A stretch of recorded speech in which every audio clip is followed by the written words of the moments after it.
Buenas, ¿cómo están? Ante todo y como siempre es un placer saludar y agradecer que escuchen cada una de mis opiniones personales.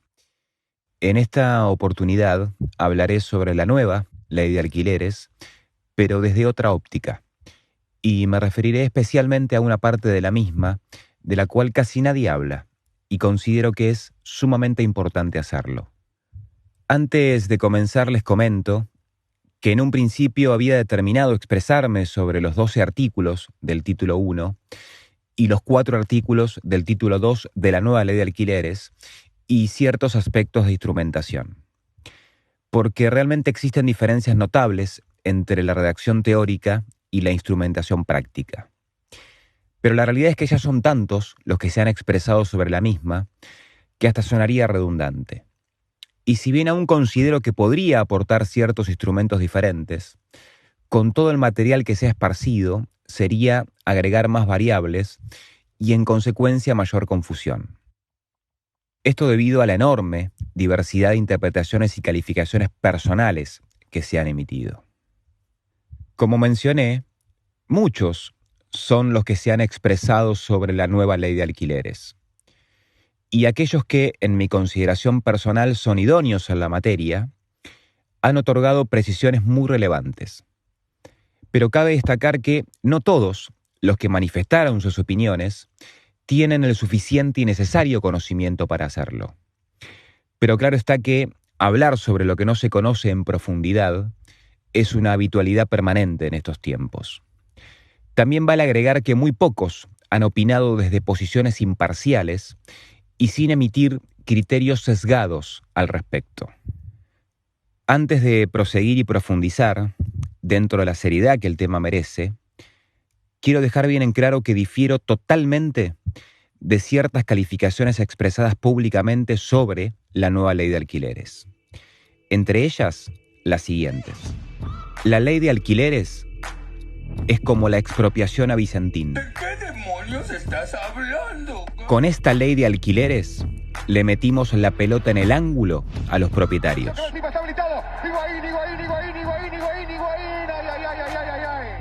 Es la mejor ley que podríamos haber promulgado. Esa respuesta está mal. Pero no está tan mal. No está tan mal. Esa respuesta está mal. No comparto la redacción de ciertos artículos de la ley, pero entiendo el espíritu de los mismos.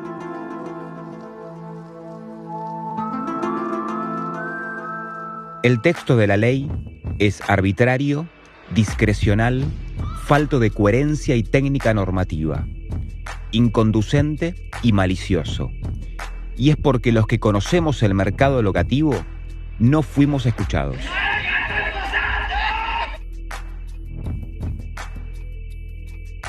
Respecto a este último punto, voy a hacer una aclaración específica.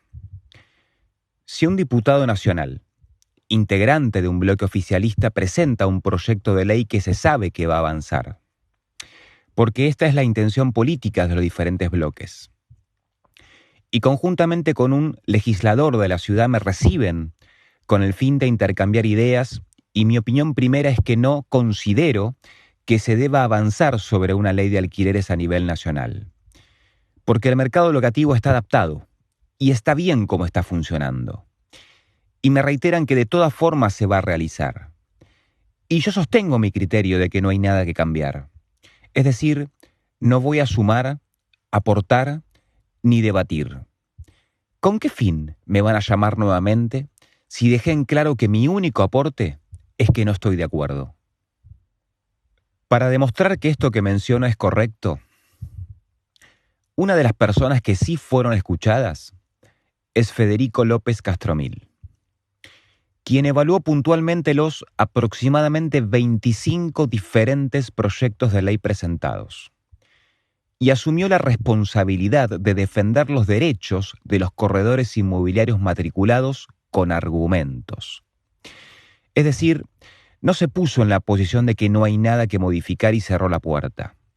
Por el contrario, entró, participó y en base a esfuerzo personal, trabajo casi solitario y estudio minucioso de cada uno de los proyectos presentados, logró que se ratifique y amplíe en beneficio y defensa de la profesión el artículo 1351 del Código Civil y Comercial de la Nación. Hecho más que relevante, y que algunos que dirigen ciertas instituciones ni siquiera lo han reconocido. Y hasta han expresado públicamente que a los corredores inmobiliarios matriculados se los reconoce por primera vez en la historia en el Código Civil y Comercial de la Nación, al menos para la foto. Repasemos nuevamente. A los corredores inmobiliarios matriculados se los reconoce por primera vez en la historia en el Código Civil y Comercial de la Nación, al menos para la foto. Contradictorio, ¿no? Al menos para la foto. ¿Es necesaria esa descalificación y desvalorización sobre un derecho adquirido solo porque no fueron nuevamente escuchados, debido a que en primera instancia no supieron aportar cuando se les dio la oportunidad? Todos aquellos que valoramos el esfuerzo de quien defendió la profesión en absoluta desigualdad y obtuvo un logro más que relevante, esperamos que esa falta de reconocimiento por parte de ciertos dirigentes e instituciones no sea determinante para generar un alejamiento. Porque sin duda alguna, la profesión y actividad inmobiliaria necesitan de muchas más personas que sumen y se esfuercen por defenderla. Para finalizar con esta primera parte, quiero expresar lo siguiente. Si no se me escucha, si no me llaman, y lo que está en peligro es el futuro de la profesión, les aseguro que me hago escuchar. Y aunque no me llamen, voy. Ingresando en la segunda etapa del podcast, quiero analizar parte de una nota del diario La Nación, publicada el día 9 de julio, y cuyo título fue Ley de alquileres. 10 razones por las que los precios aumentarán. En principio, 2 portales, conforme a las publicaciones de inmuebles en alquiler, establecen el incremento de precios en los valores de los alquileres. Uno de ellos indica que se registraron aumentos del 19.8% en el primer semestre del 2020, y que se trata de una cifra que supera la inflación y la suba de los créditos UVA. Y otro dato que surge de ese mismo relevamiento indica que desde abril de 2016 y hasta junio de 2020, los alquileres acumularon una suba del 233%. Si bien ese porcentaje es aproximadamente correcto, considero que faltaría agregar que la inflación acumulada, tomando el mismo periodo de tiempo, ronda el 321%, y el promedio del incremento salarial el 209% aproximadamente. Esta metodología que se utiliza para determinar las subas o bajas de precios son realmente llamativas, porque siempre se basan en los precios de publicación. Para ejemplificarlo sencillamente, yo puedo publicar un inmueble que su precio real es 20.000 pesos en 30.000 pesos, es decir, un 50% más. Y esa suba es la que cada portal toma. Ahora bien, si ese inmueble no se alquila debido a su elevado precio, de todas formas sirvió de parámetro para establecer una suba en el precio de los alquileres. Cada portal tiene el control de los avisos publicados. Es decir, puede determinar cuánto tiempo lleva publicado cada aviso e incluso cuándo se dio de baja. En consecuencia, al darse de baja, puede contactar al anunciante para informarse si el inmueble se retiró del mercado o se alquiló. Y si se logró alquilar, ¿en cuánto se concretó la operación? De esa manera, podrían establecer incrementos de precios reales. Otro dato que se informa en la misma nota y corresponde a la Defensoría del Inquilino de la ciudad, dice lo siguiente. El precio de los alquileres es el más caro de la historia en relación a los ingresos. En el pasado, representaron hasta un 25%, y hoy es el 50% del promedio salarial. El punto acá, como hemos visto recién, es que los salarios son bajos en relación a todos los precios, no solamente al de los alquileres, donde la diferencia ha sido mínima. Si lo comparamos con la inflación acumulada, estamos obteniendo una disparidad aproximada de más de 110% de depreciación salarial promedio en 4 años y 3 meses.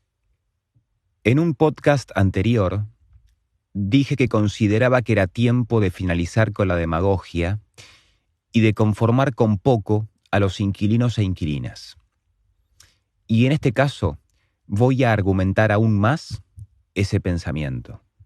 En el tan poco mencionado título 3 de la Ley 27.551, es decir, la nueva Ley de Alquileres, se establece la creación del Programa Nacional de Alquiler Social, destinado a la adopción de medidas que tiendan a facilitar el acceso a una vivienda digna en alquiler, mediante una contratación formal, y faculta a la Secretaría de Vivienda o al órgano que en un futuro la reemplace, a dictar las medidas que resulten pertinentes a los fines de la adecuada implementación del programa. Voy simplemente a mencionar algunos de los incisos del artículo 19 y hacer un análisis comparativo sobre los mismos. El inciso C menciona lo siguiente: propiciar la creación de líneas de subsidios o créditos blandos a efectos de facilitar el acceso a la locación de viviendas. El inciso D menciona lo siguiente: diseñar e implementar mecanismos orientados a ampliar la oferta de alquileres de inmuebles destinados a la vivienda. El inciso E, promover en conjunto con la Administración Nacional de la Seguridad Social, es decir, el ANSES, la adopción de medidas que permitan facilitar el acceso al alquiler a jubilados, pensionados y titulares de la prestación por desempleo. El inciso F, adoptar cualquier otra medida en su carácter de organismo rector que tenga por objeto facilitar el acceso a una vivienda digna en alquiler para todas aquellas personas que se encuentren en situación de vulnerabilidad. Habiendo mencionado solo estos 4 incisos, donde indican que se crearán líneas de subsidios o créditos blandos para alquilar, donde se diseñarán mecanismos para ampliar la oferta de inmuebles destinados a vivienda, y también se crearán subsidios para que los jubilados, pensionados, titulares de la prestación por desempleo y personas que se encuentren en situación de vulnerabilidad puedan alquilar por medio de subsidios. Y menciono varias veces subsidios porque a menos que aumenten los haberes entre un 400 o 500%, el Estado va a tener que subsidiarlos mensualmente para que puedan pagar alquiler, expensas y servicios. Quiero comentar lo siguiente. El 15 de noviembre del año 2006 se promulgó la Ley 26.158 de incentivos para la adquisición y construcción de vivienda única, familiar y permanente. En el año 2006 ya resultaba muy difícil para muchas familias argentinas estar pagando un alquiler y al mismo tiempo ahorrar para juntar el anticipo exigido por los bancos. Y para que se pudiese acceder con más facilidad a un crédito, la evaluación crediticia tomaba en cuenta la conducta de pago de aquellos inquilinos que contaban con un contrato vigente. Los únicos requisitos eran que un inquilino, siendo persona física, teniendo el contrato de alquiler vigente y pudiendo demostrar mediante recibos que había pagado en tiempo y forma los respectivos alquileres mensuales a su vencimiento durante los últimos 8 meses de alquiler, era sujeto de crédito. Y los montos de las cuotas mensuales para amortizar el crédito otorgado debían asimilarse a lo que el inquilino abonaba mensualmente de acuerdo al contrato de locación preexistente. Y el monto del crédito que otorgaba la entidad financiera era aquel que permitiese adquirir una vivienda de características similares a la que alquilaba. Ante la suba del precio de los alquileres, en ese entonces el gobierno buscaba aumentar la oferta disponible y para eso creaba un régimen de incentivo fiscal para la construcción de viviendas destinadas a alquiler. Y el mecanismo era la devolución anticipada del IVA para todas las empresas constructoras que realizaran la construcción de proyectos que tuviesen la finalidad de ser destinados exclusivamente a vivienda única, familiar y permanente. A su vez, se creó una línea de créditos para la construcción de vivienda única, familiar y permanente en terreno propio. Y se otorgaba un plazo de gracia de hasta 18 meses para comenzar a pagar la respectiva cuota. Todo esto que acabo de mencionar está expresado en los artículos 3, 4, 5, 7, 9 y 10 de la referida Ley 26.158. Como anécdota, les comento que en aquel entonces, cuando el gobierno abordó la problemática de los alquileres, debió dar marcha atrás con la idea de controlar los contratos a través de la AFIP. Una iniciativa que en ese entonces causó espanto en los propietarios, que hasta amagaron con retirar sus propiedades del mercado. Volviendo al tema de la Ley 26.158, para quienes no lo recuerden, los créditos estaban destinados a financiar entre el 90 y el 100% del valor de la vivienda. Eran a tasa fija, con plazos de hasta 30 años, y todo locatario que pudiese demostrar que alquilaba y estaba pagando puntualmente el alquiler durante 8 meses consecutivos, podía acceder al crédito para comprar su vivienda. Y como si esto fuese poco, la tasa de interés rondaba entre el 8 y el 10% anual. También en ese entonces se había prometido que en el año 2007 se construirían unas 120.000 viviendas sociales. Y al parecer se terminaron construyendo bastante menos que esa cifra. Tampoco fueron muchos los locatarios que pudieron acceder a esa línea de crédito. Se estima que se otorgaron cerca de 9.000 créditos, los cuales no son pocos. Pero esto fue principalmente por la informalidad del mercado locativo de aquellos años. Es decir, pocos inquilinos podían demostrar que estaban pagando formalmente un alquiler. Pero se promulgó una ley para transformar inquilinos en propietarios y se dispusieron incentivos para la construcción de viviendas. Diferente a este caso donde se crean más subsidios o líneas de créditos blandos para que se pueda alquilar en vez de comprar. En conclusión, si se hizo una vez, ¿por qué no se puede hacer nuevamente? Les comento que hasta donde tengo entendido, la ley está en desuso, pero no ha sido derogada.